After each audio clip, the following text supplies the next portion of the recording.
আজকের আলোচ্য বিষয় গীতা 6 অধ্যায়ের 34 নম্বর শ্লোকে চঞ্চলং হি মন কৃষ্ণ প্রমাথি বলবদৃঢ়ম তৎসাহং নিগ্রহং মন্যে বায়োরিব সুদুষ্করম।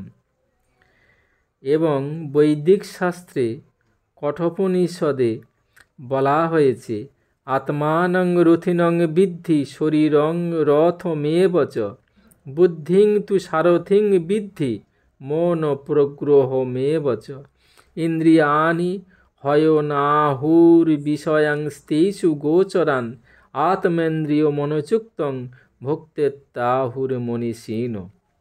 অর্থাৎ আমাদের এই মানব দেহকে রথের সঙ্গে তুলনা করা হয়েছে এবং সেই রথের আরোহী হচ্ছে জীবাত্মা এবং বুদ্ধি সেই দেহরূপ রথের সারথি এবং সেই দেহরূপ রথের বলগা হচ্ছে তার মন এবং ইন্দ্রিয়গুলি ঘোড়া।